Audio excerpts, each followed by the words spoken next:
ಈ ಸಲ ನೀವು ಕೋಲಾರಲ್ಲಿ ಗೆಲ್ಸಿಲ್ಲ ಅಂದ್ರೆ ಸಿದ್ದರಾಮಯ್ಯನವ್ರದ್ದು ಏನು ಅಧಿಕಾರ ಇರುತ್ತೆ, ಅದು ಮುಖ್ಯಮಂತ್ರಿ ಸ್ಥಾನ ಹೋಗ್ಬಿಡುತ್ತೆ ಅಂತ. ಇನ್ನೊಂದ್ ಕಡೆ ಡಿ ಕೆ ಶಿವಕುಮಾರ್ ಹೇಳ್ತಾರೆ, ಕಳೆದ ಬಾರಿ ಪೆನ್ನು ಪೇಪರ್ ಕೊಡ್ರಿ ಅಂತ ಹೇಳಿದ್ರಿ, ಇವತ್ತು ಪೆನ್ನು ಪೇಪರ್ ಕೊಟ್ರೆ ಈಗ ಚಿಪ್ ಕೊಡ್ತಾ ಇದ್ದಾನೆ ಸಿದ್ದರಾಮಯ್ಯ, ನನಗೆ ಚೆಕ್ ಕೊಡ್ತಾ ಇದ್ದಾನೆ ಅಂತ ಹೇಳ್ಬಿಟ್ಟು ಹೇಳಿ ನನ್ಗೆ ಓಟ್ ಹಾಕಿ ಗೆಲ್ಸ್ರಿ, ನಾನು ಮುಖ್ಯಮಂತ್ರಿ ಆಗ್ತೀನಿ ಅಂತ ಹೇಳಿ ಅವರವರ ಪದವಿಗಳನ್ನ ಅವರವರ ಸ್ಥಾನಗಳನ್ನ ಉಳಿಸ್ಕೊಳ್ಳೋಂಥ ನಿಟ್ಟಿನಲ್ಲಿ ಇವತ್ತು ಕರ್ನಾಟಕ ರಾಜ್ಯದ ಏನು ಸಂಪೂರ್ಣ ಏನು ಡೆವಲಪ್ಮೆಂಟ್ ಇತ್ತು ಅದನ್ನೆಲ್ಲ ಇವತ್ತು ಕುಂಠಿತ ಆಗಿರ್ತಕ್ಕಂಥದ್ದು.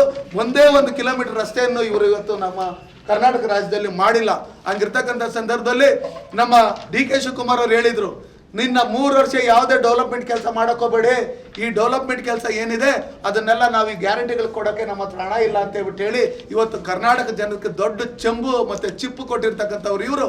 ಇವತ್ತು ಬೆಂಗಳೂರು ನಗರದಲ್ಲಿ ಯಾವುದೇ ಅಪಾರ್ಟ್ಮೆಂಟ್ಗಳ ಕೆಲಸ ಆಗಬೇಕಂದ್ರೂ, ಯಾವುದೇ ಬಿಲ್ಡರ್ಗಳ ಕೆಲಸ ಮಾಡಬೇಕಂದ್ರೂ, ಯಾವುದೇ ಗುತ್ತಿಗೆದಾರರು ಅಲ್ಲಿ ಬಿಲ್ ಮಾಡಿಸ್ಕೊಂಬರ್ಬೇಕಂದ್ರೂ 40% ಕಮಿಷನ್ ಬೇಕೇ ಬೇಕು. ಬಿಲ್ಡರ್ಗಳ ಹತ್ರ ಒಂದು ಅಡಿಗೆ 100 ರೂಪಾಯಿ ಫಿಕ್ಸ್ ಮಾಡಿ ಇವತ್ತು ಹಣವನ್ನ ಕೊಳ್ಳೆ ಹೊಡೆದು ಇವತ್ತು ಪಕ್ಕದ ರಾಜ್ಯಗಳಲ್ಲಿ ಚುನಾವಣೆ ನಡೀತಾ ಇರ್ತಕ್ಕಂಥ ಸಂದರ್ಭದಲ್ಲಿ ಅಲ್ಲಿಗೆ ಸಾಕ್ಷಿ ಅಲ್ಲಿ ಸಿಕ್ಕಾಕೊಂಡಿರ್ತಕ್ಕಂಥ ಈ ಡಿ ಕೆ ಶಿವಕುಮಾರ್ ಮತ್ತು ಸಿದ್ದರಾಮಯ್ಯನವರು ಕಾಂಗ್ರೆಸ್ ಸರ್ಕಾರ ಇವತ್ತು ಅವ್ರಿಗೆ ನಾಚಿಕೆ ಮಾನ ಮರ್ಯಾದೆ ಇದ್ರೆ ಇವತ್ತು ಅಂಬೇಡ್ಕರ್ ಹೆಸರು ಹೇಳ್ಕೊಡ್ದು, ಅಂಬೇಡ್ಕರ್ಗೆ ಅವಮಾನ ಮಾಡಿರ್ತಕ್ಕಂಥದ್ದು, ಅಂಬೇಡ್ಕರ್ ಹೆಸರು ಹೇಳ್ಕೊಂಡು ಇವತ್ತು ಅಧಿಕಾರಕ್ಕೆ ಬಂದಂಥವ್ರು ಇವರು. ಇವತ್ತು ಬಡವರ ಹೆಸರು ಹೇಳ್ಕೊಂಡು OBC ಕಮಿಷನ್ ಮಾಡಿರ್ತಕ್ಕಂಥವ್ರು ಸನ್ಮಾನ್ಯ ನರೇಂದ್ರ ಮೋದಿ ಅವರು ಪ್ರಧಾನಮಂತ್ರಿ ಆಗಿದ್ದಾದ್ಮೇಲೆ, ಯೋಗಿ ನಾರಾಯಣ ಅಭಿವೃದ್ಧಿ ನಿಗಮ ಮಾಡಿರ್ತಕ್ಕಂಥವ್ರು ಸನ್ಮಾನ್ಯ ನರೇಂದ್ರ ಮೋದಿ ಅವರು ಪ್ರಧಾನಮಂತ್ರಿ ಆಗಿದ್ದಾದ್ಮೇಲೆ ಇವತ್ತು ನಮ್ಮ ಕಾಡುಗೊಲ್ಲ ಅವ್ರಿಗೆ SC ಇದಕ್ಕೆ ಸೇರಿಸ್ಬೇಕು ಅಂತ ಹೇಳ್ಬಿಟ್ಟು ಹೇಳಿ ಇವತ್ತು ಏನು ST ಸಮಾಜಕ್ಕೆ ಸೇರಿಸ್ಬೇಕು ಅಂತ ಹೇಳಿ ಏನು ಬೇಡಿಕೆ ಇತ್ತು ಅದಕ್ಕೆ ಮನ್ನಣೆ ಕೊಟ್ಟಿರ್ತಕ್ಕಂಥ ಸನ್ಮಾನ್ಯ ನರೇಂದ್ರ ಮೋದಿ ಅವರ ಸರ್ಕಾರ ಇವತ್ತು 3% ಇದನ್ನ 7% STಗೆ ರಿಸರ್ವೇಶನ್ ಕೊಟ್ಟಿರ್ತಕ್ಕಂಥದ್ದು ಭಾರತೀಯ ಜನತಾ ಪಾರ್ಟಿ ಸರ್ಕಾರ ಇದ್ದಂಥ ಸಂದರ್ಭದಲ್ಲಿ 15% ಇದ್ದಿದ್ದು 17% ರಿಸರ್ವೇಶನ್ ಕೊಟ್ಟಿರ್ತಕ್ಕಂಥದ್ದು ಭಾರತೀಯ ಜನತಾ ಪಾರ್ಟಿ ಸರ್ಕಾರ ಇದ್ದಂಥ ಸಂದರ್ಭದಲ್ಲಿ ಇವತ್ತು ಬೆಂಗಳೂರಲ್ಲಿ ಇರ್ತಕ್ಕಂಥ ಅಂತಾರಾಷ್ಟ್ರೀಯ ವಿಮಾನ ನಿಲ್ದಾಣಕ್ಕೆ ಕೆಂಪೇಗೌಡ ಅಂತಾರಾಷ್ಟ್ರೀಯ ವಿಮಾನ ನಿಲ್ದಾಣ ಅಂತ ಹೆಸರಿಟ್ಟು ಇವತ್ತು 108 ಅಡಿ ಕೆಂಪೇಗೌಡರ ಪುತ್ಥಳಿಯನ್ನ ಇವತ್ತು ಅನಾವರಣ ಮಾಡಿರ್ತಕ್ಕಂಥದ್ದು ಸನ್ಮಾನ್ಯ ನರೇಂದ್ರ ಮೋದಿ ಅವರು. ದೇಶದಲ್ಲಿದ್ದಂಥ 75 ವಿಮಾನ ನಿಲ್ದಾಣಗಳನ್ನ ಇವತ್ತು 170 ವಿಮಾನ ನಿಲ್ದಾಣಗಳನ್ನ ಮಾಡಿರ್ತಕ್ಕಂಥ ಕೀರ್ತಿ ಸನ್ಮಾನ್ಯ ನರೇಂದ್ರ ಮೋದಿಜಿ ಅವ್ರಿಗೆ ಸೇರಬೇಕು. ಆಗಿರ್ತಕ್ಕಂಥ ಸಂದರ್ಭದಲ್ಲಿ ನಮ್ಮಲ್ಲಿ 60 ವರ್ಷಕ್ಕೂ ಮೇಲ್ಪಟ್ಟಂತ ಏನು ಇವರು ಇರ್ತಾರೆ ಅವ್ರಿಗೆಲ್ಲ ಆಯುಷ್ಮಾನ್ ಭಾರತ್ ಕಾರ್ಡ್ ಕೊಡಬೇಕು. ಇವತ್ತು ಏನು ಗರೀಬ್ ಅನ್ನಭಾಗ್ಯ ಯೋಜನೆಯಲ್ಲಿ ಇವತ್ತು 5 kg ಅಕ್ಕಿ ಕೊಡ್ತಾ ಇದ್ದಾರೆ, ಅದನ್ನ ಇನ್ನೂ 5 ವರ್ಷ ನಾವು ಅದನ್ನ ಕಂಟಿನ್ಯೂ ಮಾಡಬೇಕು ಅಂತ ಹೇಳ್ಬಿಟ್ಟು ಹೇಳಿ ಇವತ್ತು ಪ್ರತಿಯೊಬ್ಬರು ಯುವಕರು ಅವ್ರ ಕಾಲ ಮೇಲೆ ಅವ್ರು ನಿಂತ್ಕೊಬೇಕು ಅಂತ ಹೇಳ್ಬಿಟ್ಟು ಹೇಳಿ ಮುದ್ರಾ ಯೋಜನೆಗಳಲ್ಲಿ ಲೋನ್ಗಳು ಕೊಡೋದ್ರ ಮುಖಾಂತರ, ವಿಶ್ವಕರ್ಮ ಯೋಜನೆಯಲ್ಲಿ ಲೋನ್ಗಳು ಕೊಡೋದ್ರ ಮುಖಾಂತರ ಅಲ್ಪಸಂಖ್ಯಾತರನ್ನ ಮತ್ತು ಬಹುಸಂಖ್ಯಾತರ ವಿರುದ್ಧ ಎಟ್ಟು ಕಟ್ತಾ ಇರ್ತಕ್ಕಂಥ ಈ ಕಾಂಗ್ರೆಸ್ ಅವರು ಅಲ್ಪಸಂಖ್ಯಾತರ ಮತ ಬ್ಯಾಂಕ್ ಆಗಿ ಪಡೆಯೋದ್ರಲ್ಲಿ ಪಾಕಿಸ್ತಾನ ವಿರುದ್ಧವಾಗಿ, ಪಾಕಿಸ್ತಾನ ಪರವಾಗಿ, ಹಿಂದೂ ವಿರುದ್ಧವಾಗಿ, ಭಾರತ ದೇಶದ ವಿರುದ್ಧವಾಗಿ ಯಾರ್ಯಾರು ಮಾತಾಡ್ತಾರೋ ಅವ್ರಿಗೆ ರಕ್ಷಣೆ ಕೊಡ್ತಾ ಇದ್ದಾರೆ ಸಿದ್ದರಾಮಯ್ಯನವರು ಅಂತ ಹೇಳ್ಬಿಟ್ಟು ಗೊತ್ತಾಗಿ ಇವತ್ತು ರಾಮೇಶ್ವರಂ ಕೆಪೆಗೆ ಬಾಂಬ್ ಹಾಕಿರ್ತಕ್ಕಂಥದ್ದು, ಇವತ್ತು ಮಂಗಳೂರಲ್ಲಿ ನಮ್ಮ ಕುಕ್ಕರ್ ಬ್ಲಾಸ್ಟ್ ಮಾಡಿರ್ತಕ್ಕಂಥದ್ದು, ವಿಧಾನಸೌಧದಲ್ಲಿ ಪಾಕಿಸ್ತಾನ ಪರವಾಗಿ ಘೋಷಣೆ ಕೂಗಿರ್ತಕ್ಕಂಥದ್ದು, ಇದನ್ನೆಲ್ಲ ನೋಡಿದಂಥ ನೇಹಾ ಲವ್ ಜಿಹಾದ್ ಇದನ್ನೆಲ್ಲ ನೋಡಿದಂಥ ಸಂದರ್ಭದಲ್ಲಿ ಇವತ್ತು ಕೊಲೆಗಳಾಗ್ತಾ ಇರ್ತಕ್ಕಂಥದ್ದು. ಫಯಾಜ್ ಅನ್ನೋರು ಏನು ನಮ್ಮ ಯಾದಗಿರಿಯಲ್ಲಿ ನಮ್ಮ ಹಿಂದೂ ಯುವಕನನ್ನ ಕೊಲೆ ಮಾಡಿರ್ತಕ್ಕಂಥದ್ದು. ನಮ್ಮ BJP ಕಾರ್ಯಕರ್ತರು ಚುನಾವಣಾ ಪ್ರಚಾರಕ್ಕೆ ಹೋಗ್ತಾ ಇರ್ತಕ್ಕಂಥ ಸಂದರ್ಭದಲ್ಲಿ ಮುಸ್ಲಿಂ ಯುವಕರು ಬಂದು ಆ SDP ಪಾಪ್ಯುಲರ್ ಫ್ರಂಟ್ ಆಫ್ ಇಂಡಿಯಾದವರು ಕಾರನ್ನು ನಡೆಸಿ ಅದರಲ್ಲಿ 2 ಸಾಯೋದಕ್ಕೆ ಮತ್ತೆ 3 ಮಾರಣಾಂತಿಕವಾದಂಥ ಹಲ್ಲೆಗಳನ್ನು ಆಗಿರ್ತಕ್ಕಂಥದ್ದು. ಇದನ್ನೆಲ್ಲ ನೋಡಿದಂಥ ಸಂದರ್ಭದಲ್ಲಿ ಕರ್ನಾಟಕದಲ್ಲಿ ಇರ್ತಕ್ಕಂಥ ಈ ಕಾಂಗ್ರೆಸ್ಸನ್ನು ಕಿತ್ತೊಗಿಬೇಕು, ದೇಶದಲ್ಲಿ ಮತ್ತೊಮ್ಮೆ ಸನ್ಮಾನ್ಯ ನರೇಂದ್ರ ಮೋದಿ ಅವರು ಪ್ರಧಾನಮಂತ್ರಿ ಆಗಬೇಕು. ಆ ನಿಟ್ಟಲ್ಲಿ ಇವತ್ತು UPA ಅನ್ನೋ ಲೆಕ್ಕಾಚಾರದಲ್ಲಿ ಇವ್ರದ್ದೇನು INDA ಮಿತ್ರಕೂಟ ಅಂತ ಹೇಳಿ ಮಾಡ್ಕೊಂಡಿದ್ದಾರೆ. ಇವ್ರು ಬಂದಾಗ ಮತ್ತೆ ದೇಶವನ್ನ ಚೂರು ಮಾಡಬೇಕು ಅನ್ನೋ ಲೆಕ್ಕಾಚಾರದಲ್ಲಿ ಇವ್ರು ಏನು ಕಾಯ್ತಾ ಇದ್ದಾರೆ. ಅದಕ್ಕೋಸ್ಕರ ನಾವು ಯಾವುದೇ ಕಾರಣಕ್ಕೂ ಅದಕ್ಕೆ ನಾವು ಅವಕಾಶ ಮಾಡಿಕೊಡ್ಕೊಡ್ದು. ನಾವು ಈ ದೇಶದಲ್ಲಿ ಇರ್ತಕ್ಕಂಥವರೆಲ್ಲ ಆಪ್ಕಿ ಬಾರ್ 400 ಪಾರ್ ಅಂತ ಹೇಳ್ಬಿಟ್ಟು ಹೇಳಿ ಏನು ಸನ್ಮಾನ್ಯ ನರೇಂದ್ರ ಮೋದಿ ಅವರು ಹೇಳಿದರೆ ಆ ನಿಟ್ಟಿನಲ್ಲಿ ನಾವೇ ಅಭ್ಯರ್ಥಿಗಳು, ಸನ್ಮಾನ್ಯ ನರೇಂದ್ರ ಮೋದಿಯವರೇ ಅಭ್ಯರ್ಥಿಗಳು. ನಾವು ಈ ದೇಶ ಮತ್ತು ನಾವೆಲ್ಲ ಸುರಕ್ಷಿತವಾಗಿರ್ಬೇಕಂದ್ರೆ ಭಾರತೀಯ ಜನತಾ ಪಾರ್ಟಿ ಅಭ್ಯರ್ಥಿಗಳಿಗೆ ಕಮಲ ಚಿಹ್ನೆಗೆ ಮತ್ತು NDA ಮೈತ್ರಿಕೂಟದಲ್ಲಿರ್ತಕ್ಕಂಥ ಕೋಲಾರ ಇರ್ಬೋದು, ನಮ್ಮ ಮಂಡ್ಯ ಇರ್ಬೋದು, ಹಾಸನ ಇರ್ಬೋದು, ಈ ಭಾಗದಲ್ಲಿ ತೆನೆ ಹೊತ್ತ ರೈತ ಮಹಿಳೆಗೆ ಓಟ್ ಹಾಕೋದ್ರ ಮುಖಾಂತರ ನಾವೇನು ಇಲ್ಲಿ ರೈಟು ಲೆಫ್ಟು ಫ್ರಂಟು ಬ್ಯಾಕು ಅಂತ ಹೇಳ್ಬಿಟ್ಟು ಹೇಳಿ ಇವ್ರು ಇದು ಮಾಡ್ತಾ ಇದ್ರೆ ನಾವೆಲ್ಲ ಡಾಕ್ಟರ್ ಬಾಬಾ ಸಾಹೇಬ್ ಅಂಬೇಡ್ಕರ್ ಕೊಟ್ಟಿರ್ತಕ್ಕಂಥ ಸಂವಿಧಾನದಲ್ಲಿ ಪ್ರತಿಯೊಂದು ಕಮ್ಯುನಿಟಿಯವರು ನಾವು ಅವರ ಇದರಲ್ಲಿ ನಾವು ಇದ್ದೀರಿ. ಅವರು ಒಂದು ಕಮ್ಯುನಿಟಿಗೆ ಸಂವಿಧಾನ ಕೊಟ್ಟಿಲ್ಲ, ಇಡೀ ದೇಶಕ್ಕೆ ಸಂವಿಧಾನ ಕೊಟ್ಟಿರ್ತಕ್ಕಂಥದ್ದು. ಆ ನಿಟ್ಟಿನಲ್ಲಿ ಕಾಂಗ್ರೆಸ್ ಅವರು ಏನು ಜಾತಿಗಳ ಮಧ್ಯೆ ಭಾಷೆಗಳ ಮಧ್ಯೆ ವೈಷಮ್ಯ ಬೀರುವಂಥ ಕೆಲಸ SN ನಾರಾಯಣಸ್ವಾಮಿ ಅವರು ಮಾಡ್ತಾ ಇರ್ತಕ್ಕಂಥದ್ದು ಇರ್ಬೋದು. ಇದನ್ನೆಲ್ಲ ಇದನ್ನೆಲ್ಲ ನಾವೇನು ನೋಡ್ತಾ ಇದ್ದೀರಿ, ಇದನ್ನೆಲ್ಲ ನೋಡ್ತಂಥ ಸಂದರ್ಭದಲ್ಲಿ ನಾವು ಈ ಕೋಲಾರದಲ್ಲಿರ್ತಕ್ಕಂಥ ಪ್ರತಿಯೊಂದು ಕಮ್ಯುನಿಟಿಯವರು ಯಾರು ನಾವು ಎಸ್ ಎನ್ ಕೆ ಯಾರಿಗೂ ಮಾರ್ಕೊಂಡಿಲ್ಲ, ಕಾಂಗ್ರೆಸ್ ಅವ್ರಿಗೆ ಯಾರಿಗೂ ನಾವು ಮಾರ್ಕೊಂಡಿಲ್ಲ. ನಾವೆಲ್ಲ ಈ ದೇಶದ ಪ್ರಜೆಗಳು, ಈ ದೇಶದಲ್ಲಿ ನಾವೆಲ್ಲ ಬಲಿಷ್ಠ ಆಗಿರಬೇಕು, ದೇಶ ಡೆವಲಪ್ಮೆಂಟ್ ಆಗಬೇಕು, ವಿಶ್ವ ನಾಯಕರಾಗಬೇಕು, ವಿಶ್ವಕ್ಕೆ ಭಾರತ ಗುರು ಆಗಬೇಕು. ಆ ನಿಟ್ಟಲ್ಲಿ ನಾವೆಲ್ಲರೂ ಸೇರಿ ಈ ಭಯೋತ್ಪಾದಕರನ್ನ ತಡೆಗಟ್ಟ ನಿಟ್ಟಿನಲ್ಲಿ ಸನ್ಮಾನ್ಯ ನರೇಂದ್ರ ಮೋದಿ ಅವರು ಮಾಡ್ತಾ ಇರ್ತಕ್ಕಂಥ ಕೆಲಸ, ಸನ್ಮಾನ್ಯ ಅಮಿತ್ ಶಾ ಅವರ ಮುಖ ಕೈಗೊಂಡಿರ್ತಕ್ಕಂಥ ನಿರ್ಧಾರಗಳು, ನಮ್ಮಲ್ಲಿ ಭಾರತೀಯ ಜನತಾ ಪಾರ್ಟಿಯ ಯೋಗಿ ಆದಿತ್ಯನಾಥ್ ಅವರು ಬುಲ್ಡೋಜರ್ ಇದು ಮಾಡಿ ಎಲ್ಲಿ ಉಗ್ರವಾದಿಗೆ ಎಲ್ಲೆಲ್ಲಿ ಹತ್ಯೆ ನಡೀತೈತೆ ಅಲ್ಲೇ ತಕ್ಷಣನೇ ಅಲ್ಲೇ ಅದಕ್ಕೆ ಉತ್ತರ ಕೊಡೋಂಥ ಕೆಲಸಗಳನ್ನು ಏನು ಮಾಡ್ತಾರೆ. ಆ ನಿಟ್ಟಿನಲ್ಲಿ ಮುಂದಿನ ದಿನಗಳಲ್ಲಿ ನಾವು ಭಾರತೀಯ ಜನತಾ ಪಾರ್ಟಿ ಸರ್ಕಾರ ಎಲ್ಲ ರಾಜ್ಯಗಳು, ಈಗ 17 ರಾಜ್ಯಗಳಲ್ಲಿದೆ, ಮುಂದಿನ ದಿನಗಳಲ್ಲಿ ಇವರೇ ಏನು ಜಗಳ ಆಡ್ತಾ ಇದ್ದಾರೆ ಕರ್ನಾಟಕ ರಾಜ್ಯದಲ್ಲಿ, ಅವರೇ ಸರ್ಕಾರ ಬಿದ್ದೋದ್ಮೇಲೆ ಮುಂದಿನ ದಿನಗಳಲ್ಲಿ ಭಾರತೀಯ ಜನತಾ ಪಾರ್ಟಿ ಸರ್ಕಾರ ಬಂದು ಯಾವ ರೀತಿ UPಯಲ್ಲಿ ಈ ಭಯೋತ್ಪಾದಕರನ್ನ ದೇಶದ್ರೋಹಿಗಳನ್ನ ಹತ್ತಿಕ್ತಾ ಇದ್ದಾರೆ, ಮಟ್ಟ ಹಾಕ್ತಾರೆ, ಆ ನಿಟ್ಟಲ್ಲಿ ನಾವು ಕರ್ನಾಟಕದಲ್ಲೂ ಮಟ್ಟ ಹಾಕಬೇಕು. ಆ ನಿಟ್ಟಲ್ಲಿ ನಮ್ಮ ಹೆಣ್ಮಕ್ಳು ಒಂದೇ ಒಂದು ಓಟನ್ನು ಈ ಕಾಂಗ್ರೆಸ್ಗೆ ಹಾಕ್ಕೊಡ್ದು, ಎಲ್ಲರನ್ನೂ ಯಾಮಾರಿಸಿ ಯುವಕರು ಒಂದೇ ಒಂದು ಓಟ್ ಹಾಕ್ಕೊಡ್ದು. 3,000 ಕೊಡ್ತೀರಿ ಅಂತೇಳಿ ಒಬ್ರಿಗೂ ಕೊಟ್ಟಿಲ್ಲ. ಇಡೀ ಕರ್ನಾಟಕದಲ್ಲಿ 3,700 ಜನಕ್ಕೆ ಮಾತ್ರನೇ ಆ 3,000 ಕೊಟ್ಟಿರ್ತಕ್ಕಂಥದ್ದು. ಇಡೀ 1.5 ಕೋಟಿ 2 ಕೋಟಿ ಯುವಕರು ಇರ್ತಕ್ಕಂಥ ಸಂದರ್ಭದಲ್ಲಿ ಅವ್ರಿಗೆ ಕೆಲಸ ಕೊಡೋದು ಬಿಟ್ಟು ಈ ದೇಶದ ಈ ರಾಜ್ಯದ ಆಸ್ತಿಯನ್ನು ಒಂದು ಕಮ್ಯುನಿಟಿಗೆ ಹಂಚ್ತೀನಿ ಅಂತ ಹೇಳ್ಬಿಟ್ಟು ಹೇಳ್ತಾ ಇರ್ತಕ್ಕಂಥ ಈ ಕಾಂಗ್ರೆಸ್ನ ಭ್ರಷ್ಟ ಕಾಂಗ್ರೆಸ್ನ ಬುಡ ಸಮೇತ ಕಿತ್ತೋಗಿಬೇಕು. ಆ ನಿಟ್ಟಿನಲ್ಲಿ ನಮ್ಮ ಕರ್ನಾಟಕದ ರಾಜ್ಯದಲ್ಲಿ ನಮ್ಮ ಕೋಲಾರ ಲೋಕಸಭಾ ಕ್ಷೇತ್ರದಲ್ಲಿರ್ತಕ್ಕಂಥ ಪ್ರತಿಯೊಂದು ಪ್ರಜೆ ಮತದಾರ ಬಂಧುಗಳಿಗೂ ನಾನು ಕೈ ಮುಗಿದು ಕೇಳ್ಕೊಳ್ಳೋದಿಷ್ಟೇ, ದಯವಿಟ್ಟು NDA ಮೈತ್ರಿಕೂಟದ ಅಭ್ಯರ್ಥಿಗಳಾದಂಥ ನಮ್ಮ ಅಭ್ಯರ್ಥಿಗಳಿಗೆ ನರೇಂದ್ರ ಮೋದಿಜಿಯವರು ಈ ದೇಶದಲ್ಲಿ 3ನೇ ಬಾರಿ ಪ್ರಧಾನಮಂತ್ರಿ ಆಗಬೇಕು. ಆ ನಿಟ್ಟಲ್ಲಿ ಕಮಲ ಚಿಹ್ನೆಗೆ ಎಲ್ಲ ಕಡೆ ಹಾಕಿ ನಮ್ಮಲ್ಲಿ ಕೋಲಾರ, ಮಂಡ್ಯ ಮತ್ತು ಹಾಸನ ಕಡೆ ತೆನೆ ಹೊತ್ತ ರೈತ ಮಹಿಳೆಗೆ ನಮ್ಮ ಮಲ್ಲೇಶ್ ಬಾಬುರವ್ರ ಗುರುತು ತೆನೆ ಹೊತ್ತ ರೈತ ಮಹಿಳೆಗೆ, ಅದಕ್ಕೆ ನಾವೆಲ್ಲರೂ ಒಗ್ಗಟ್ಟಾಗಿ ಓಟ ಮಾಡಿ ಕ್ರಮ ಸಂಖ್ಯೆ 2ಕ್ಕೆ ಓಟ್ ಹಾಕಿ ನಿಂತಾ ಇರ್ತಕ್ಕಂಥ ಲೋಕಸಭಾ ಚುನಾವಣೆಗಳಲ್ಲಿ ಅದರಲ್ಲಿ 14 ಕ್ಷೇತ್ರಗಳು 26ನೇ ತಾರೀಕು ಮೊದಲ ಹಂತದ ಮತದಾನ ನಡೆಯುತ್ತೆ. ಅದಕ್ಕೋಸ್ಕರ ಸನ್ಮಾನ್ಯ ನರೇಂದ್ರ ಮೋದಿಯವರ ನಾಯಕತ್ವದಲ್ಲಿ ಭಾರತೀಯ ಜನತಾ ಪಾರ್ಟಿ ಕೇಂದ್ರದ ಸರ್ಕಾರದಲ್ಲಿ ಬಂದಾದ ಮೇಲೆ ನಮ್ಮಲ್ಲಿ ರಾಜ್ಯದಲ್ಲಿ ಸನ್ಮಾನ್ಯ ಯಡಿಯೂರಪ್ಪನವರು ಮುಖ್ಯಮಂತ್ರಿ ಆಗಿದ್ದಂಥ ಸಂದರ್ಭದಲ್ಲಿ, ಬಸವರಾಜ ಬೊಮ್ಮಾಯಿರವರು ಮುಖ್ಯಮಂತ್ರಿಗಳಾಗಿದ್ದಂಥ ಸಂದರ್ಭದಲ್ಲಿ ಈ ದೇಶಕ್ಕೆ ಕೊಟ್ಟಿರ್ತಕ್ಕಂಥ ಕೊಡುಗೆಗಳು ಯಾವ ರೀತಿ ಕ್ಲಿಷ್ಟಕರವಾದಂಥ ವಿಷಯಗಳನ್ನು ಅದನ್ನು ಎದುರಿಸಿ ಯಾವ ರೀತಿ ದೇಶದ ಜನತೆಗೆ ಅನುಕೂಲ ಆಗಬೇಕು ಅನ್ನೋ ರೀತಿಯಲ್ಲಿ ಕರೋನಾ ಸಂದರ್ಭದಲ್ಲಿ ಇಡೀ ಪ್ರಪಂಚದಲ್ಲೇ ಕರೋನಾ ಆವರಿಸಿರ್ತಕ್ಕಂಥ ಸಂದರ್ಭದಲ್ಲಿ 2019ರಿಂದ ಹತ್ತಿರ 2.5 ವರ್ಷ ಈ ದೇಶದ ಆರ್ಥಿಕತೆಗೆ ಯಾವುದೇ ರೀತಿಯಾದಂಥ ಧಕ್ಕೆ ಆಗದಂಥ ರೀತಿಯಲ್ಲಿ ಹಿಂದೆ UPA ಸರ್ಕಾರದಲ್ಲಿ ಮನಮೋಹನ್ ಸಿಂಗ್ ಅವರು ಏನು ರಬ್ಬರ್ ಸ್ಟಾಂಪ್ ಆಗಿ ಕೆಲಸ ಮಾಡಿ ಈ ದೇಶದಲ್ಲಿ ಭ್ರಷ್ಟಾಚಾರಗಳನ್ನು ಮಾಡಿ 2G ಹಗರಣ, ಕಲ್ಲಿದ್ದಲು ಹಗರಣ, ಪ್ರತಿಯೊಂದು ಹಗರಣಗಳನ್ನು ನೀರಲ್ಲಿ, ನೆಲದಲ್ಲಿ, ಜಲದಲ್ಲಿ, ವಾಯುವಲ್ಲಿ ಎಲ್ಲ ಕಡೆ ಹಗರಣಗಳನ್ನು ಮಾಡಿ ಭಾರತದ ಸರ್ಕಾರದ ಖಜಾನೆಯನ್ನು ಖಾಲಿ ಮಾಡಿ ಸನ್ಮಾನ್ಯ ನರೇಂದ್ರ ಮೋದಿಜಿಯವರಿಗೆ ಒಂದು ಚೆಂಬನ್ನು ಕೊಟ್ಬಿಟ್ಟು ಹೋಗಿದ್ರು, ಅವ್ರು ಖಾಲಿ ಚೆಂಬನ್ನು. ಅದನ್ನು ಸನ್ಮಾನ್ಯ ನರೇಂದ್ರ ಮೋದಿಜಿಯವರು ಅಕ್ಷಯ ಪಾತ್ರೆಯಾಗಿ ಪರಿವರ್ತನೆ ಮಾಡಿ ಇಡೀ ದೇಶವನ್ನು ಯಾವ ರೀತಿ ಅಭಿವೃದ್ಧಿ ಮಾಡಿದ್ದಾರೆ ಅಂತ ಹೇಳ್ಬಿಟ್ಟು ಈಗಾಗಲೇ ನಾವೆಲ್ಲ ನೋಡಿದ್ವಿ. ಪ್ರತಿಯೊಂದು ಗ್ರಾಮ ಪಂಚಾಯಿತಿಯಲ್ಲಿ CC ರಸ್ತೆಯಿಂದ ಹಿಡಿದು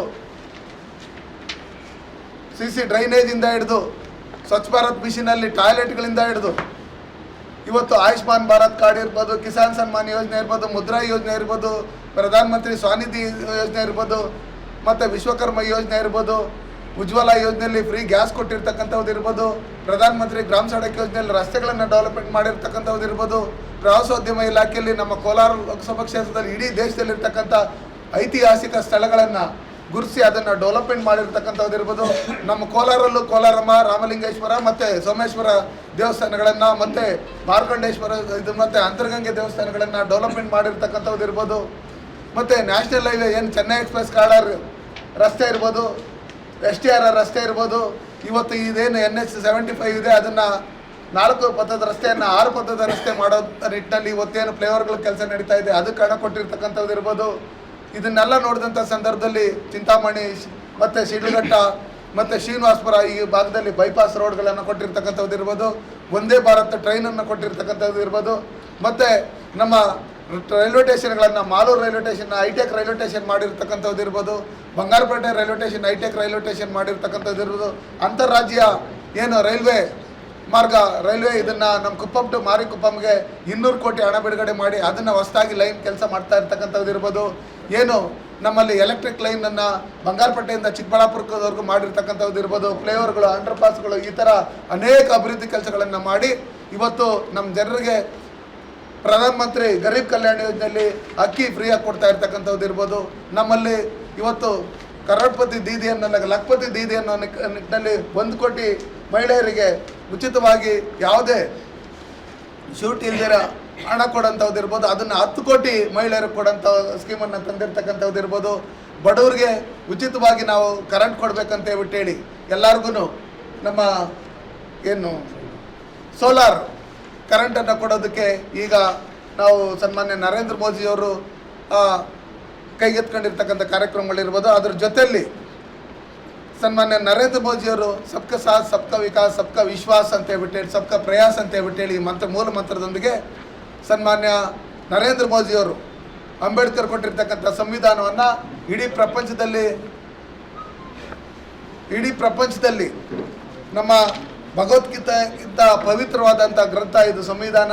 ಆ ಸಂವಿಧಾನದಿಂದನೇ ನಾನು ಒಂದು ಟೀ ಮಾರ್ತಾ ಇದ್ದಂಥ ಮನೇಲಿ ಹುಟ್ಟಿ ಬಡವನಾಗಿ ಹುಟ್ಟಿ ಈ ದೇಶದಲ್ಲಿ ಪ್ರಧಾನಮಂತ್ರಿ ಆಗಿದ್ದೀನಿ ಅಂತ ಹೇಳ್ಬಿಟ್ಟು ಹೇಳಿರ್ತಕ್ಕಂಥ ಸನ್ಮಾನ್ಯ ನರೇಂದ್ರ ಮೋದಿಜಿಯವರು ಯಾವ ರೀತಿ ಕಾಂಗ್ರೆಸ್ ಅವರು ಡಾಕ್ಟರ್ ಬಾಬಾ ಸಾಹೇಬ್ ಅಂಬೇಡ್ಕರ್ಗೆ ಮೋಸ ಮಾಡಿದರು, ಯಾವ ರೀತಿಯಲ್ಲಿ ಅವ್ರು ಚುನಾವಣೆ ನಿಂತಂಥ ಸಂದರ್ಭದಲ್ಲಿ 2 ಬಾರಿ ಆಗಿನ ನೆಹರು ಆದಂಥ ಪ್ರಧಾನಮಂತ್ರಿ ನೆಹರೂರವರು 2 ಬಾರಿ ಚುನಾವಣೆ ಪ್ರಚಾರಕ್ಕೆ ಹೋಗಿ ಅವ್ರನ್ನ ಸೋಲಿಸಿರ್ತಕ್ಕಂಥದ್ದು, ಅವ್ರಿಗೆ ಅವಮಾನ ಮಾಡಿರ್ತಕ್ಕಂಥದ್ದು, ಹಿಂದೂ ಕೋಡ್ ಬಿಲ್ ಬಂದಾಗ ಅವ್ರಿಗೆ ಅವಮಾನ ಮಾಡಿ ಅವರು ರಾಜೀನಾಮೆ ಕೊಡಂಗೆ ಮಾಡಿರ್ತಕ್ಕಂಥದ್ದು ಇರ್ಬೋದು. ಸನ್ಮಾನ್ಯ ನರೇಂದ್ರ ಮೋದಿಯವರು ಪ್ರಧಾನಮಂತ್ರಿ ಆದಮೇಲೆ 10 ವರ್ಷಗಳಲ್ಲಿ ಪಂಚತೀರ್ಥಗಳನ್ನು ನಾವು ಹುಟ್ಟಿರ್ತಕ್ಕಂಥ ಜಾಗ, ಬೆಳೆದಿರ್ತಕ್ಕಂಥ ಜಾಗ, ಅವರು ಓದಿರ್ತಕ್ಕಂಥ ಜಾಗ, ಅವ್ರು ತತ್ತಂಥ ಜಾಗ ಪ್ರತಿಯೊಂದುಗಳನ್ನು ಪಂಚತೀರ್ಥಗಳನ್ನು ಡೆವಲಪ್ಮೆಂಟ್ ಮಾಡೋದಕ್ಕೆ 1000 ಕೋಟಿ ಹಣ ಕೊಟ್ಟಿರ್ತಕ್ಕಂಥದ್ದು ಇರ್ಬೋದು.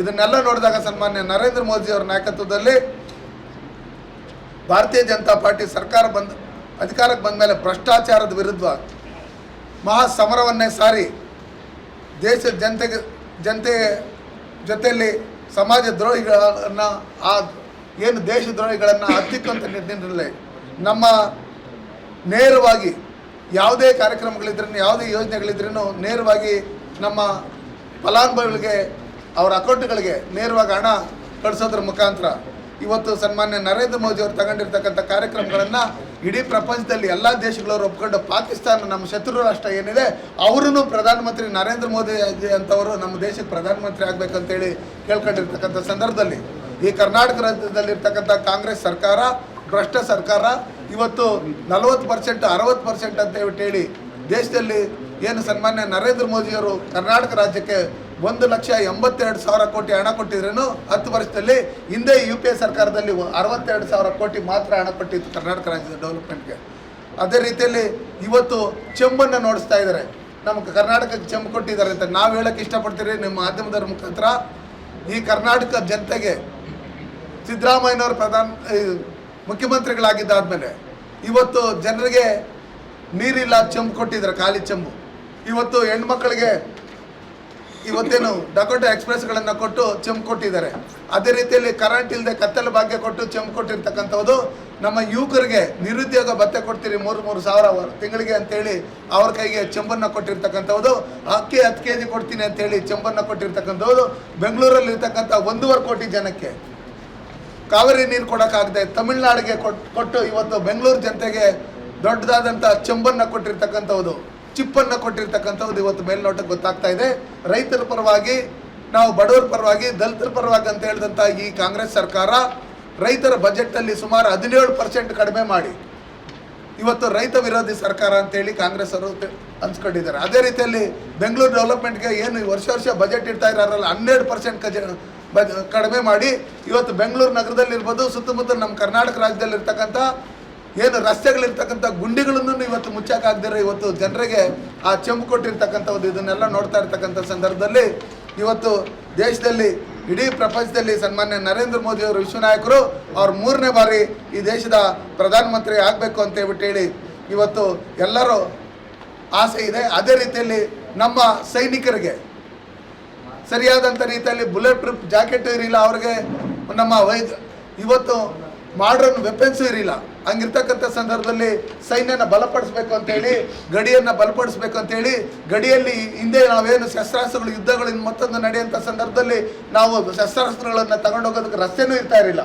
ಹಂಗಿರ್ತಕ್ಕಂಥ ಸಂದರ್ಭದಲ್ಲಿ ಇವತ್ತು ಎಲ್ಲ ಕಡೆ ರಸ್ತೆನ, ನಿಲ್ದಾಣಗಳನ್ನು, ವಿಮಾನ ನಿಲ್ದಾಣಗಳನ್ನು, ರೈಲ್ವೆ ಮಾರ್ಗಗಳನ್ನು ಇದನ್ನೆಲ್ಲ ಮಾಡಿ ಟನಲ್ಗಳನ್ನು, ಅಟಲ್ ಟನಲ್ಗಳನ್ನು ಮಾಡಿ ನಾವು 4-5 ಅವರು ಹೋಗ್ತಾ ಇದ್ದಂಥ ರಸ್ತೆಗಳನ್ನು ಸುಮಾರು ಅರ್ಧ ಗಂಟೆ ಒಳಗಡೆ ಹೋಗಿ ತಲುಪಂಥ ನಿಟ್ಟಿನಲ್ಲಿ ಇವತ್ತು ಚೈನಾ ಬಾರ್ಡ್ರಲ್ಲಿರ್ಬೋದು, ಪಾಕಿಸ್ತಾನ ಬಾರ್ಡ್ರಲ್ಲಿರ್ಬೋದು, ಬಾಂಗ್ಲಾದೇಶದ ಬಾರ್ಡ್ರಲ್ಲಿರ್ಬೋದು, ನಾವು ಭಾರತ ತಂಟೆಗೆ ಹೋದರೆ ಅವ್ರನ್ನ ನಮ್ಮನ್ನು ನುಗ್ಗಿ ಹೊಡಿತಾರೆ. ಯಾವ ರೀತಿ ಪುಲ್ವಾಮಾ ಅಟ್ಯಾಕ್ ಆಯಿತು, ಪುಲ್ವಾಮಾ ಅಟ್ಯಾಕ್ ಆದಂಥ ಸಂದರ್ಭದಲ್ಲಿ ನಮ್ಮ ಸೈನಿಕರು ಎಷ್ಟು ಜನ ವೀರಮರಣ ಹೊಂದಿದ್ರು. ಅದರಲ್ಲೂ ಈ ಕಾಂಗ್ರೆಸ್ಸರು ರಾಜಕೀಯನ ಮಾಡಿದರು. ರಾಜಕೀಯನ ಮಾಡಿ ಸೈನಿಕರ ಮೇಲೆ ಇವರು ಅನುಮಾನವನ್ನು ವ್ಯಕ್ತಪಡಿಸಿದರು. ಹಂಗಿರ್ತಕ್ಕಂಥ ಸಂದರ್ಭದಲ್ಲಿ ಇವತ್ತು ಪಾಕಿಸ್ತಾನ, ಚೈನಾ ಮತ್ತು ಬಾಂಗ್ಲಾದೇಶ ಇವರು ಭಾರತವನ್ನು ಕಂಡ್ರೆ ಸನ್ಮಾನ್ಯ ನರೇಂದ್ರ ಮೋದಿ ಅವರು ಪ್ರಧಾನಮಂತ್ರಿ ಆಗಿದ್ದಾರೆ, ನಾವು 1 ಹೆಜ್ಜೆ ಮುಂದೆ ಇಟ್ಟರೆ ಅವರು 100 ಹೆಜ್ಜೆ ಮುಂದೆ ಇಟ್ಟು ನಮ್ಮನ್ನು ನುಗ್ಗಿ ನಮ್ಮ ದೇಶದಲ್ಲೇ ಹೊಡಿತಾರೆ ಅನ್ನೋ ಒಂದು ಭಯ ಇವತ್ತು ಶತ್ರು ರಾಷ್ಟ್ರಗಳು ಬಂದಿದೆ. ಅದೇ ರೀತಿಯಲ್ಲಿ ಸೇನೆಯನ್ನು ಬಲಪಡಿಸಬೇಕು, ಅಲ್ಲಿ ಯೂತ್ನ ಜಾಸ್ತಿ ಮಾಡಬೇಕಂತೇಳಿ ಆ ಸೇನೆನ ಇಲ್ಲಿ ಅಗ್ನಿವೀರರನ್ನ ನೇಮಕ ಮಾಡಿರ್ತಕ್ಕಂಥದ್ದು. ಒಳ್ಳೆ ಶಸ್ತ್ರಾಸ್ತ್ರಗಳನ್ನು, ಒಳ್ಳೆ ವಿಮಾನಗಳನ್ನು, ಒಳ್ಳೆ ಕ್ಷಿಪಣಿಗಳನ್ನು, ಒಳ್ಳೆ ರಾಕೆಟ್ಗಳನ್ನು ಇವತ್ತು ಲಕ್ಷಾಂತರ ಕೋಟಿ ಹಣ ಇವತ್ತು ಬಜೆಟಲ್ಲಿ ಇಟ್ಟು ಸೈನ್ಯವನ್ನು ಬಲಪಡಿಸಿರ್ತಕ್ಕಂಥದ್ದು. ಇದನ್ನೆಲ್ಲ ನೋಡ್ತಾ ಇದ್ದಂಥ ಸಂದರ್ಭದಲ್ಲಿ ಇಡೀ ವಿಶ್ವದಲ್ಲಿ UPA ಸರ್ಕಾರದಲ್ಲಿ 11ನೇ ಸ್ಥಾನದಲ್ಲಿ ಇದ್ದಂಥ ನಮ್ಮ ಆರ್ಥಿಕತೆಯನ್ನು ಇವತ್ತು 5ನೇ ಸ್ಥಾನಕ್ಕೆ ತಂದು ನಮ್ಮ 3ನೇ ಬಾರಿ ಪ್ರಧಾನಮಂತ್ರಿ ಆಗಿ ಅದನ್ನು 3ನೇ ಸ್ಥಾನಕ್ಕೆ ತರೋಂಥ ನಿಟ್ಟಿನಲ್ಲಿ ಇವತ್ತು ಸನ್ಮಾನ್ಯ ನರೇಂದ್ರ ಮೋದಿ ಅವರು ದಾಪುಗಾಲು ಆಗ್ತಾ ಇರ್ತಕ್ಕಂಥದ್ದು ನೀವು ನೋಡಿದಿರಿ. ಕಳೆದ 10 ವರ್ಷದಿಂದನೂ ಭಾರತ ದೇಶದಲ್ಲಿ ಒಂದೇ ಒಂದು ಭ್ರಷ್ಟಾಚಾರ ಇಲ್ಲದೆ ಸರ್ವರಿಗೂ ಸಮಪಾಲು, ಸರ್ವರಿಗೂ ಸಮಬಾಳು ಅಂತೇಳಿ ಎಲ್ಲ ಜಾತಿ ಜನಾಂಗವನ್ನು ಜೊತೆಯಲ್ಲಿ ಇಟ್ಕೊಂಡು, ದೇಶದ ಜನರನ್ನು ಜೊತೆಯಲ್ಲಿ ಇಟ್ಕೊಂಡು ಇವತ್ತು 500 ವರ್ಷಗಳಿಂದ ಕಾಯ್ತಾ ಇದ್ದಂಥ ನಾವು ರಾಮ ಮಂದಿರಕ್ಕೆ ಏನು ಕಾಯ್ತಾ ಇದ್ರೆ ಆ ತೀರ್ಪನ್ನು ಸುಪ್ರೀಂ ಕೋರ್ಟಲ್ಲಿ ಕೊಡೋಂಥ ಸಂದರ್ಭದಲ್ಲಿ ಇಲ್ಲಿ ಏನಾದರೂ ಕೋಮುಗಲಭೆ ಆಗುತ್ತೆ ಅನ್ನೋ ಲೆಕ್ಕಾಚಾರದಲ್ಲಿ ಇದೆ ನಮ್ಮ ಸುಪ್ರೀಂ ಕೋರ್ಟ್ ನ್ಯಾಯಾಧೀಶರು ಅವರೆಲ್ಲ ಸ್ವಲ್ಪ ಆಲೋಚನೆ ಮಾಡಿದಂಥ ಸಂದರ್ಭದಲ್ಲಿ ನಮ್ಮಲ್ಲಿ ರಾಷ್ಟ್ರಪತಿಗಳು, ಪ್ರಧಾನಮಂತ್ರಿ ಅವರೆಲ್ಲ ಅದನ್ನೆಲ್ಲ ನಾವು ನೋಡ್ಕೊತೀರಿ, ಏನು ನ್ಯಾಯ ಇದೆ ಅದನ್ನು ಇದು ಮಾಡಿ ಅಂತ ಹೇಳಿ ಒಂದೇ ಒಂದು ಗಲಭೆಗಳಾಗದೇ ಇರ್ತಕ್ಕಂಥ ರೀತಿಯಲ್ಲಿ ಎಲ್ಲರನ್ನೂ ಒಟ್ಟಿಗೆ ತಗೊಂಡೋಗಿರ್ತಕ್ಕಂಥದ್ದು. ನಮ್ಮ ಜಮ್ಮು ಕಾಶ್ಮೀರದಲ್ಲಿ ಆರ್ಟಿಕಲ್ 370ಯನ್ನು ರದ್ದು ಮಾಡಿ ಇವತ್ತು ಅಲ್ಲಿನ ಜನ ಎಲ್ಲ ನೆಮ್ಮದಿಯಾಗಿ ಜೀವನ ಮಾಡ್ತಾ ಇರ್ತಕ್ಕಂಥದ್ದು. ಯಾರು 500 ರೂಪಾಯಿ ದುಡ್ಡು ಇಸ್ಕೊಂಡು ಕಲ್ಲು ಹೊಡಿತಾ ಇದ್ರು ಸೈನಿಕರು, ಅವ್ರ ಕೈಗೆ ಕೆಲಸ ಕೊಟ್ಟಿರ್ತಕ್ಕಂಥದ್ದು. ಯಾರು ವಿದ್ಯಾರ್ಥಿಗಳ ಕೈನಲ್ಲಿ ಬಾಂಬ್ಗಳು ಹಾಕ್ಸೋದಕ್ಕೆ ಅವ್ರನ್ನ ಬಳಸ್ಕೊತಾ ಇದ್ರು, ಅವ್ರ ಕೈಗೆ ಕೈಗಾರಿಕೆಗಳನ್ನು ಕಟ್ಟಿ, ಶಾಲೆಗಳನ್ನು ಕಟ್ಟಿ, ಅವ್ರಿಗೆ ವಿದ್ಯಾಭ್ಯಾಸ ಮತ್ತು ಕೆಲಸಗಳನ್ನು ಕೊಟ್ಟಿರ್ತಕ್ಕಂಥದ್ದು. ಜಮ್ಮು ಕಾಶ್ಮೀರದಲ್ಲಿರ್ತಕ್ಕಂಥ ಪ್ರತಿಯೊಬ್ಬರೂ ಪ್ರತಿದಿನ ಬಾಂಬು ಉಗ್ರಗಾಮಿ ಚಟುವಟಿಕೆಗಳನ್ನು ನೋಡ್ತಾ ಇದ್ದಂಥವರು ಇವತ್ತು ನೆಮ್ಮದಿ ಜೀವನ ಮಾಡೋದಕ್ಕೆ ನಮ್ಮ ಸನ್ಮಾನ್ಯ ನರೇಂದ್ರ ಮೋದಿಜಿಯವರು ಅವಕಾಶ ಮಾಡಿಕೊಟ್ಟಿರ್ತಕ್ಕಂಥದ್ದು. ಇದೆಲ್ಲ ನೋಡಿದಂಥ ಸಂದರ್ಭದಲ್ಲಿ ಸನ್ಮಾನ್ಯ ನರೇಂದ್ರ ಮೋದಿಜಿಯವರ ಬಗ್ಗೆ ಇವತ್ತು ಇಡೀ ದೇಶದಲ್ಲಿರ್ತಕ್ಕಂಥ ಅಲ್ಪಸಂಖ್ಯಾತರಿರ್ಬೋದು, ಮುಸ್ಲ್ಮಾನರಿರ್ಬೋದು, ಕ್ರಿಶ್ಚಿಯನ್ರಿರ್ಬೋದು, ಪ್ರತಿಯೊಬ್ಬರೂ ಈ ದೇಶಕ್ಕೆ ನರೇಂದ್ರ ಮೋದಿಯವರು ಮತ್ತೊಮ್ಮೆ ಪ್ರಧಾನಮಂತ್ರಿ ಆಗಬೇಕು ಅಂತ ಹೇಳಿ ಇಷ್ಟಪಡ್ತಾ ಇರ್ತಕ್ಕಂಥ ಸಂದರ್ಭದಲ್ಲಿ ನಾವು ದೇಶದಲ್ಲಿ ಅಚಲ ವಿಶ್ವಾಸ ಮತ್ತು ಭರವಸೆಗಳನ್ನು ತುಂಬಿರ್ತಕ್ಕಂಥ ಪರಿಣಾಮವೇ 2019ರಲ್ಲಿ ನಮ್ಮದೇನು ಸರ್ಕಾರ ಮೊದಲಿಗಿಂತ ಹೆಚ್ಚಿನ ಸ್ಥಾನ ಬಂತು. ಈ ಬಾರಿ ನಮ್ಮ ಭಾರತೀಯ ಜನತಾ ಪಾರ್ಟಿ 370ಕ್ಕೂ ಹೆಚ್ಚಿಗೆ ಸೀಟ್ ಬೇಕು. NDA ಮೈತ್ರಿಕೂಟದಲ್ಲಿ 400ಕ್ಕೂ ಹೆಚ್ಚು ಲೋಕಸಭಾ ಸದಸ್ಯರುಗಳನ್ನು ಗೆಲ್ಲಿಸಬೇಕು ಅನ್ನೋ ನಿಟ್ಟಿನಲ್ಲಿ ಈಗಾಗಲೇ ನಾವು ಗುಜರಾತಲ್ಲಿ ಒಂದು ಸ್ಥಾನವನ್ನು ಅವಿರೋಧವಾಗಿ ಆಯ್ಕೆ ಮಾಡಿರ್ತಕ್ಕಂಥದ್ದು ಒಂದು ಶುಭಾರಂಭ. ಅದೇ ರೀತಿಯಲ್ಲಿ ನಮ್ಮ ಕರ್ನಾಟಕದಲ್ಲಿರ್ತಕ್ಕಂಥ 28ಕ್ಕೆ 28 ಲೋಕಸಭಾ ಕ್ಷೇತ್ರಗಳಲ್ಲಿ ಕರ್ನಾಟಕ ರಾಜ್ಯದ ಭ್ರಷ್ಟ ಈ ಕಾಂಗ್ರೆಸ್ ಸರ್ಕಾರವನ್ನು ಕಿತ್ತೊಗಿಬೇಕು. ಇವತ್ತು ನಮ್ಮ ಹೆಣ್ಮಕ್ಳಿಗೆ ರಕ್ಷಣೆ ಇಲ್ಲ. ನೇಹ ಅಂತ ಹುಬ್ಳಿಯಲ್ಲಿರ್ತಕ್ಕಂಥ ನಮ್ಮ ವಿದ್ಯಾರ್ಥಿನಿ ಕಾಲೇಜ್ಗೆ ಹೋಗಿ ಮತ್ತೆ ವಾಪಸ್ ಬಂದಿಲ್ಲ. 11 ಬಾರಿ ಸುಚ್ಚಿ ಆ ನೇಹವನ್ನು ಕೊಲೆ ಮಾಡಿದಂಥ ಸಂದರ್ಭದಲ್ಲಿ ಈ ಕಾಂಗ್ರೆಸ್ನ ಭ್ರಷ್ಟ ಸಿದ್ದರಾಮಯ್ಯನವರು ಆ ಸರ್ಕಾರದ ಒಂದೇ ಒಂದು ಸಚಿವರು ಅವ್ರನ್ನ ಹೋಗಿ ಭೇಟಿ ಮಾಡಿ ಅವ್ರಿಗೆ ಸಾಂತ್ವನ ಹೇಳಂಥ ಕಾಮನ್ ಸೆನ್ಸನ್ನು ಅವ್ರಿಗಿಲ್ಲ. ಹಂಗಿರ್ತಕ್ಕಂಥ ಸಂದರ್ಭದಲ್ಲಿ ನಮ್ಮಲ್ಲಿರ್ತಕ್ಕಂಥ ಏನು ಭಾರತ ದೇಶದ ಹಿಂದೂಗಳು, ನಮ್ಮ ದೇಶ ಪ್ರೇಮಿಗಳು, ರಾಮ ಭಕ್ತರು ನಾವಿದ್ದೀರಿ ನಿಮ್ಮ ಜೊತೆಯಲ್ಲಿ ಅಂತೇಳಿ ಅವ್ರದ್ದೇ ಪಕ್ಷದಲ್ಲಿ ಏನು ನಗರಸಭಾ ಸದಸ್ಯರಾಗಿದ್ದಂಥ ಮಗಳನ್ನು ಹತ್ಯೆ ಮಾಡಿರ್ತಕ್ಕಂಥದ್ದು. ಅದೇ ರೀತಿಯಲ್ಲಿ ಏನು DJ ಹಳ್ಳಿ KG ಹಳ್ಳಿಯಲ್ಲಿ ನಡೆದಂಥ ಗಲಭೆಗಳಲ್ಲಿ ಅವ್ರದ್ದೇ ಪಕ್ಷದಲ್ಲಿ ಇರ್ತಕ್ಕಂಥ ಶಾಸಕರ ಮನೆ ಮೇಲೆ ಬೆಂಕಿ ಹಾಕಿರ್ತಕ್ಕಂಥದ್ದು, ಪೊಲೀಸ್ ಸ್ಟೇಷನ್ಗೆ ಬೆಂಕಿ ಹಾಕಿರ್ತಕ್ಕಂಥದ್ದು, ಪೊಲೀಸರ ಮೇಲೆ ಹಲ್ಲೆ ಮಾಡಿರ್ತಕ್ಕಂಥ ಈ ಕೇಸ್ಗಳನ್ನು ಖುಲಾಸೆ ಮಾಡ್ತೀನಿ ಅಂತೇಳಿ ಚುನಾವಣೆ ಸಂದರ್ಭದಲ್ಲಿ ಅವರು ಯಾರು ಅಪರಾಧಿಗಳಿದ್ರು ಅವ್ರ ಹತ್ರ ಒಳ ಒಪ್ಪಂದ ಮಾಡ್ಕೊಂಡು ಚುನಾವಣೆ ಮುಗಿದ ಮೇಲೆ ಆ ಹೆಣ್ಮಕ್ಳೆಲ್ಲ ಬಂದು ನಮ್ಮ ಹತ್ರ ನೀವು ವೋಟ್ ಹಾಕ್ಸ್ಕೊಂಡ್ರೆ ಕೇಸ್ ಖುಲಾಸೆ ಮಾಡ್ತೀರಿ ಅಂತೇಳಿ ಇನ್ನೂ ನೀವು ಮಾಡಿಲ್ಲ ಅಂತೇಳಿ ಅವರೆಲ್ಲ ಇವ್ರಿಗೆ ಚೀಮಾರಿ ಹಾಕಿರ್ತಕ್ಕಂಥದ್ದು. ಇದನ್ನೆಲ್ಲ ನಾವು ನೋಡ್ತಾ ಇದ್ದೀವಿ ಪ್ರತಿದಿನ. ಆಗಿರ್ತಕ್ಕಂಥ ಸಂದರ್ಭದಲ್ಲಿ ಇವತ್ತು ಆರ್ಟಿಕಲ್ 370ಯನ್ನು ರದ್ದು ಮಾಡಿ ದೇಶದಲ್ಲಿ ಸ್ವಚ್ಛ ಭಾರತ್ ಮಿಷನ್ ಅಡಿಯಲ್ಲಿ ನದಿ ಏನಿದೆ ಅದನ್ನು ಶುದ್ಧ ಮಾಡೋಂಥದ್ದು, ಇಡೀ ನಮ್ಮ ದೇಶದಲ್ಲಿರ್ತಕ್ಕಂಥ ಹೆಣ್ಮಕ್ಳ ಮಾನ ಪ್ರಾಣ ಕಾಪಾಡಬೇಕಂತೇಳಿ ಕೋಟ್ಯಾಂತರ ಟಾಯ್ಲೆಟ್ಗಳನ್ನು ಕೊಟ್ಟು ಇವತ್ತು ಸ್ವಚ್ಛ ಭಾರತ್ ಮಿಷನಲ್ಲಿ ಕಸ ವಿಲೇವಾರಿ ಘಟಕ ಇರ್ಬೋದು, ನಮ್ಮ ವೆಹಿಕಲ್ಸ್ ಇರ್ಬೋದು, ಇದನ್ನೆಲ್ಲ ಕೊಟ್ಟು ಸನ್ಮಾನ್ಯ ನರೇಂದ್ರ ಮೋದಿಯವರು ಪೌರ ಕಾರ್ಮಿಕರಿಗೂ ಪಾದ ತೊಳೆಯೋದ್ರ ಮುಖಾಂತರ ನಾವು ನಿಮ್ಮ ಜೊತೆಲಿದ್ದೀರಿ ಅಂತ ಹೇಳ್ಬಿಟ್ಟು ಹೇಳಿ ಸನ್ಮಾನ್ಯ ನರೇಂದ್ರ ಮೋದಿಯವರು ರಸ್ತೆಗೆ ಬಂದು ಸ್ವಚ್ಛತೆ ಕಾರ್ಯಕ್ರಮನ ಹಮ್ಮಿಕೊಂಡಿದ್ದಾದಮೇಲೆ ಈ ದೇಶದಲ್ಲಿ ಯಾವ ಥರ ಇದೆ. ಹಿಂದೆ ಏನು ಕಾಂಗ್ರೆಸ್ ಸರ್ಕಾರದಲ್ಲಿ ಇದ್ದಂಥ ನೆಹರೂರವರು ಎಲ್ಲ ಭಾರತ ದೇಶಕ್ಕೆ ಹೊರ ರಾಷ್ಟ್ರದ ರಾಷ್ಟ್ರಪತಿಗಳು ಪ್ರಧಾನಮಂತ್ರಿಗಳು ಬಂದಂಥ ಸಂದರ್ಭದಲ್ಲಿ ಅವ್ರನ್ನ ಕರೆದು ಇವ್ರನ್ನ ಕರೆದು ಅಲ್ಲಿ ಅವ್ರನ್ನ ನೋಡಿಸಿ ನಗೆಪಾಟ್ಲಕ್ಕೆ ಮಾಡ್ತಾಯಿದ್ರು. ಆದರೆ ಸನ್ಮಾನ್ಯ ನರೇಂದ್ರ ಮೋದಿಯವರು G20 ಕಾರ್ಯಕ್ರಮದಲ್ಲಿ ಇಡೀ ದೇಶದಲ್ಲಿರ್ತಕ್ಕಂಥ ಪವಿತ್ರವಾದಂಥ ಸ್ಥಳಗಳನ್ನು, ವಿಶೇಷವಾದಂಥ ಸ್ಥಳಗಳನ್ನು, ನಮ್ಮ ಭಾರತದ ಸಂಸ್ಕೃತಿ, ನಮ್ಮ ಭಾರತದ ಪವಿತ್ರ, ನಮ್ಮ ಭಾರತದ ವಿಶೇಷವಾದಂಥ ದೇವಸ್ಥಾನಗಳನ್ನು ಇದನ್ನೆಲ್ಲ ನೋಡಿಸೋದ್ರ ಮುಖಾಂತರ ವಿಶ್ವ ನಾಯಕರು, ವಿಶ್ವ ಮಾನವ ಅನ್ನೋ ರೀತಿಯಲ್ಲಿ ಇವತ್ತೇನು ಸನ್ಮಾನ್ಯ ನರೇಂದ್ರ ಮೋದಿಜಿಯವರು ಇಡೀ ಪ್ರಪಂಚಕ್ಕೆ ನೋಡಿಸ್ಕೊಟ್ಟಿರ್ತಕ್ಕಂಥ ಸಂದರ್ಭದಲ್ಲಿ ಏನು ಇಸ್ರೇಲ್ ಮತ್ತು ಉಕ್ರೇನ್ ಯುದ್ಧ ನಡೆದಂಥ ಸಂದರ್ಭದಲ್ಲಿ ಸನ್ಮಾನ್ಯ ನರೇಂದ್ರ ಮೋದಿಜಿಯವರು 2 ರಾಷ್ಟ್ರಗಳನ್ನು ಇಡೀ ಪ್ರಪಂಚದಲ್ಲಿರೋರೆಲ್ಲ ಕೇಳ್ಕೊಂಡ್ರು, ನಮ್ಮ ದೇಶದ ಮಕ್ಕಳಲ್ಲಿ ಓದ್ತಾ ಇದ್ದಾರೆ ಯುದ್ಧ ನಿಲ್ಲಿಸಿ ಅಂತ. ಆದರೂ ನಿಲ್ಲಿಸಿಲ್ಲ. ಆದರೆ ನಮ್ಮ ಸನ್ಮಾನ್ಯ ನರೇಂದ್ರ ಮೋದಿಯವರು 2 ರಾಷ್ಟ್ರಗಳು ಕೇಳಿ ಯುದ್ಧನ ನಿಲ್ಲಿಸಿ ಇವತ್ತು 23,000 ವಿದ್ಯಾರ್ಥಿಗಳನ್ನು, ನಮ್ಮ ಭಾರತದಲ್ಲಿರ್ತಕ್ಕಂಥ ವಿದ್ಯಾರ್ಥಿಗಳನ್ನು ಸುರಕ್ಷಿತವಾಗಿ ತಂದು ನಮ್ಮ ದೇಶಕ್ಕೆ ಬಿಟ್ಟಿರ್ತಕ್ಕಂಥ ಕೀರ್ತಿ ಸನ್ಮಾನ್ಯ ನರೇಂದ್ರ ಮೋದಿಜಿಯವ್ರಿಗೆ ಸೇರಬೇಕು. ನಮ್ಮ ಭಾರತ ಧ್ವಜವನ್ನು ಹಿಡ್ಕೊಂಬರ್ತಾ ಇದ್ರೆ 2 ರಾಷ್ಟ್ರದ ಸೈನಿಕರು ಅದ್ರ ಮೇಲೆ ದಾಳಿ ಮಾಡಲ್ಲ ಅಂತ ಹೇಳಿ ಅವರು ಬರ್ತಾ ಇರತಕ್ಕಂಥ ಸಂದರ್ಭದಲ್ಲಿ ಪಾಕಿಸ್ತಾನದ ವಿದ್ಯಾರ್ಥಿನೂ ಭಾರತದ ಧ್ವಜವನ್ನು ಹಿಡ್ಕೊಂಡು ಅಲ್ಲಿ ಸುರಕ್ಷಿತವಾಗಿ ಬಂದಂಥ ಸಂದರ್ಭದಲ್ಲಿ ಅಲ್ಲಿ ಪತ್ರಕರ್ತ ಕೇಳಿದಂಥ ಸಂದರ್ಭದಲ್ಲಿ ನೀವು ಪಾಕಿಸ್ತಾನದವರೆಲ್ಲ ಭಾರತ ಧ್ವಜನ ಯಾಕೆ ಹಿಡ್ಕೊಂಬಂದ್ರಿ ಅಂತ ಕೇಳಿದಾಗ ಭಾರತ ಧ್ವಜನ ಹಿಡ್ಕೊಂಬಂದ್ರೆ ನಮ್ಮ ಸೇಫ್ಟಿ, ಅದಕ್ಕೋಸ್ಕರ ನರೇಂದ್ರ ಮೋದಿ ಅಂತ ಪ್ರಧಾನಮಂತ್ರಿ ಇದ್ದಾರೆ, ಅದ್ರ ಮೇಲೆ ನಂಬಿಕೆ, ಅದಕ್ಕೋಸ್ಕರ ನಾನು ಹಿಡ್ಕೊಂಬಂದಿದ್ದೀನಿ ಅಂತ ಹೇಳ್ಬಿಟ್ಟು ಹೇಳಿದಂಥ ಆ ಪಾಕಿಸ್ತಾನ ವಿದ್ಯಾರ್ಥಿನಿ ಅವ್ರನ್ನೂ ಕರ್ಕೊಂಬಂದು ಅವ್ರ ದೇಶಕ್ಕೆ ಒಪ್ಪಿಸಿರ್ತಕ್ಕಂಥ ಕೆಲಸ ಸನ್ಮಾನ್ಯ ನರೇಂದ್ರ ಮೋದಿಜಿಯವರು ಮಾಡಿದ್ದಾರೆ. ಏಕ್ ಭಾರತ್ ಶ್ರೇಷ್ಠ ಭಾರತ್ ಅನ್ನೋ ನಿಟ್ಟಿನಲ್ಲಿ ಸನ್ಮಾನ್ಯ ನರೇಂದ್ರ ಮೋದಿಜಿಯವರು ಈ ದೇಶದಲ್ಲಿ ಮಾಡಿರ್ತಕ್ಕಂಥ ರಾಷ್ಟ್ರ ರಕ್ಷಣೆ ವಿಚಾರದಲ್ಲಿ ಭದ್ರತಾ ಪಡೆಗಳ ಸಂಪೂರ್ಣ ಅಧಿಕಾರ ನೀಡಿ ಭದ್ರತಾ ಪಡೆಗಳಿಗೆ ಹಿಂದೆ ಗುಲಾಮರಾಗಿ ಕೆಲಸ ಮಾಡಬೇಕಾಗಿತ್ತು. ಸಂಪೂರ್ಣವಾದಂಥ ಸ್ವತಂತ್ರ ನೀಡಿ ಇವತ್ತು ಯಾವುದೇ ದೇಶದಲ್ಲಿ ಭಾರತ ವಿರುದ್ಧವಾಗಿ ಮಾತಾಡಿದ್ರೂ ಅದೇ ದೇಶದಲ್ಲಿ ನುಗ್ಗಿ ಆ ಉಗ್ರಗಾಮಿಗಳನ್ನು ಹತ್ಯೆ ಮಾಡ್ತಾ ಇರ್ತಕ್ಕಂಥವ್ರು ನೋಡಿದಂಥ ಸಂದರ್ಭದಲ್ಲಿ ಭಾರತದ ವಿರುದ್ಧವಾಗಿ ಇಡೀ ಪ್ರಪಂಚದಲ್ಲಿ ಯಾರೇ ಮಾತಾಡಬೇಕು ಅನ್ನೋ ವಿರುದ್ಧವಾಗಿ ಅಂತ ಹೇಳಿರೋ ಯೋಚನೆ ಮಾಡೋಂಥ ಮಟ್ಟಕ್ಕೆ ತಂದಿರ್ತಕ್ಕಂಥ ಸನ್ಮಾನ್ಯ ನರೇಂದ್ರ ಮೋದಿಯವರು 500 ವರ್ಷಗಳಿಂದ ಏನು ನಾವು ಅಯೋಧ್ಯೆ ರಾಮ ಮಂದಿರ ಕಟ್ಟೋದಕ್ಕೆ ಲಕ್ಷಾಂತರ ಜನ ಬಲಿದಾನ ಆಯಿತು. ಬಲಿದಾನ ಆದಂಥ ಸಂದರ್ಭದಲ್ಲಿ ಅದನ್ನು ಸನ್ಮಾನ್ಯ